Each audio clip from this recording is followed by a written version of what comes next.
تمیز اور تہذیب کی باتیں کی جاتی ہیں. مریم اورنگزیب خواتین کا کارڈ استعمال کرتی ہیں, چپیڑے مارنے کی بات کرتی ہیں, اور مریم نواز فتنہ فساد اور کچھ ایسے الفاظ جو میں یاد نہیں کر سکتا کیونکہ ہماری تربیت اجازت نہیں دیتی, وہ کہا جاتا ہے عمران خان کے بارے میں. اس کے بارے میں کیا کہنا ہے؟ میں سمجھتا ہوں مریم نواز کا رویہ, ان کی گفتگو, ان کا لہجہ بہت ہی زیادہ تلخ بھی ہے, اور صرف تلخ نہیں ہے, میں سمجھتا ہوں حد تک آمیز بھی ہے. جس طرح انہوں نے سپریم کورٹ کے ججز کے نام لیے, اور جس طرح جب بھی جس ادارے سے انہیں امراض چاہیے اس کے یہ نام لیتی ہیں اور ان کے خلاف سوشل میڈیا کیمپینز چلاتی ہیں, میں سمجھتا ہوں کہ یہ ایک نابالغ سوچ کی عکاسی کرتی ہے. میرا خیال ہے آج کل ہمیں رانا صاحب کی جو بھی باتیں ہیں وہ ان کو سیریس نہیں لینا چاہیے. وہ میرا خیال ہے ایک ہیجانی کیفیت میں ہیں, اور ایک ان کے اعصاب پہ بہت چیزیں سوار ہیں.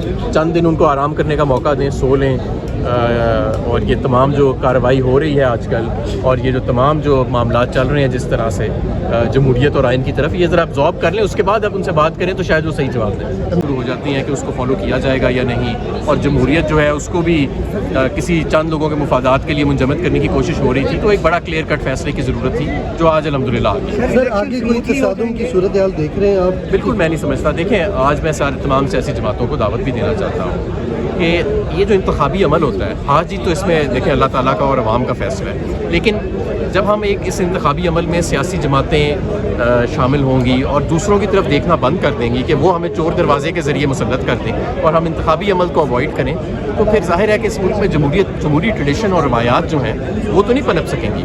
اگر ہم چاہتے ہیں کہ جمہوری ادارے اور آئینی ادارے کمزور ہوں تو سیاستدان یہ انتخابات کے علاوہ اور آئین کے علاوہ جو سازشیں ہیں ان کی طرف دیکھنا بند کر دیں, اور انتخابی عمل کے اندر پورے دل کے ساتھ اور پرامن طریقے سے حصہ لیں. خان صاحب کے بڑے قریب ہیں. خان صاحب نے ایک مرتبہ پھر مذاکرات کی پیشکش کی, اور انہوں نے کہا ہے کہ ایک نیا سماجی معاہدہ ہونا چاہیے ریاست کے ساتھ بھی. تو آپ سمجھتے ہیں کہ خان صاحب کا جو انویٹیشن ہے مذاکرات کی وہ سنجیدہ نوعیت؟ بالکل, دیکھیں سنجیدہ ہے. میں سمجھتا ہوں جیسے کہ میں نے پہلے کہا کہ اس ملک میں اگر جمہوری روایات کو ہم نے پنپنے کے لیے موقع دینا ہے, اور اس ملک کو اس وقت معاشی استحکام کی ضرورت ہے جس کے لیے سیاسی استحکام بھی چاہیے, تو کیوں نہ ہم بیٹھیں. دیکھیں, انتخابی عمل کو ہم اوائڈ نہیں کر سکتے, وہ قانون اور آئین کا حصہ ہے, لیکن انتخابی عمل کے بعد اس ملک کو کس طرح چلانا ہے, اس ملک کے اندر غریب کا جو دکھ ہے. دیکھیں 20 لوگ آٹے کی قطاروں میں جان کو بیٹھے اور لاکھوں لوگ اپنی عزت نفس سے مجروح ہو گئے.